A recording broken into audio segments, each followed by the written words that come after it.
Hello, Deborah. Huge apologies for this, but I am so excited to watch you and Ben progress. And yeah, overall, great reflection. Thank you for including as much kind of comments, questions, observations as possible, so keep up the work with that.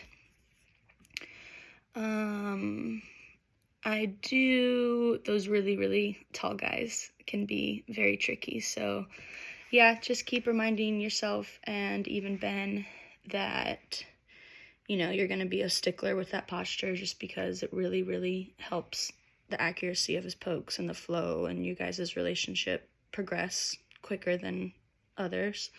But that, eventually it'll fade away and you'll stop with all the reminders and the prompts. But it's, I always tell a lot of my clients, like, sorry for being a broken record, but it's so important.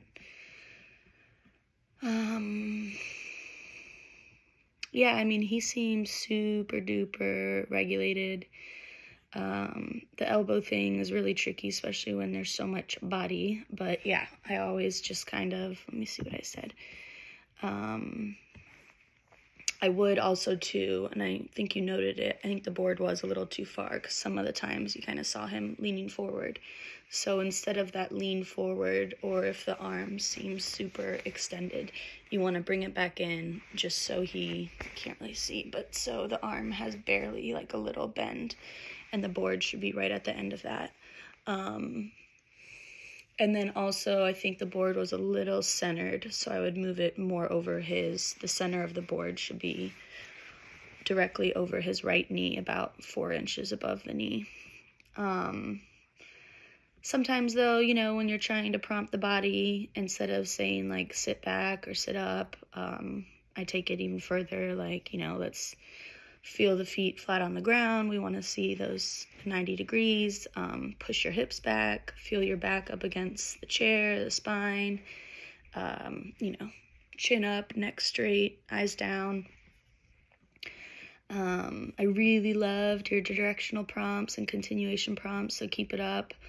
Sometimes, though, it's easier to have either like the papers or the letter boards on the table, so you're not holding it with your left hand or holding anything with your left hand, and that gives you that flexibility to be able to do the gestural prompts as needed. I think there was one point you kind of asked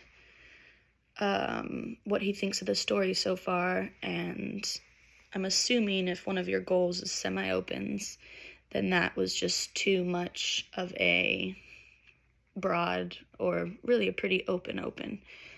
Sometimes when you're trying to bridge that gap and break into the opens, instead of asking such like tell me your thoughts, you could say, give me one word that describes how you feel about the story, just so it's not as open. Always prompt that elbow up, which I know you're doing. Sometimes I'll say, let me see the chicken wing, or elbow up, or hold it up, arm up.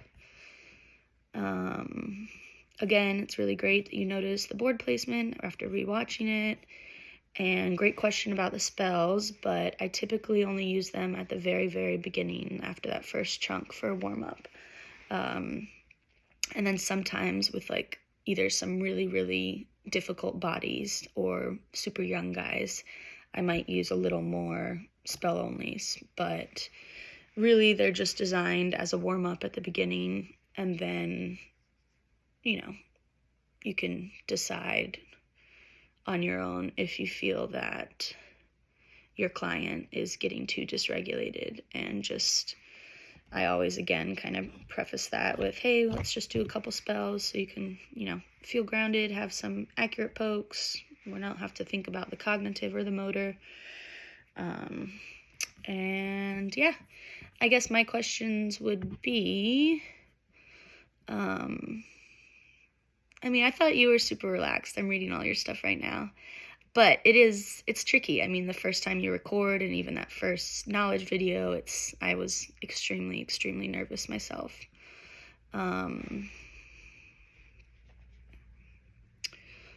And yeah, I think those were all your questions.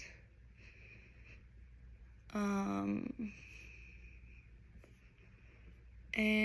let me look. Yeah, I mean, ideally, you know, the most perfect environment would be a small room with just a table and 2 chairs in it. But when you're going to people's houses, there's only so much that you can work with. And yeah, I guess I'm just wondering, how long have you been spelling with him? Or he seemed fine on the laminate, but I'm just kind of wondering, you know, how long it took you guys. Sorry, I'm all picky today. Yeah, I just want to make sure that you took the right steps to get to the laminate and started on the 3s. But other than that, keep up the good work.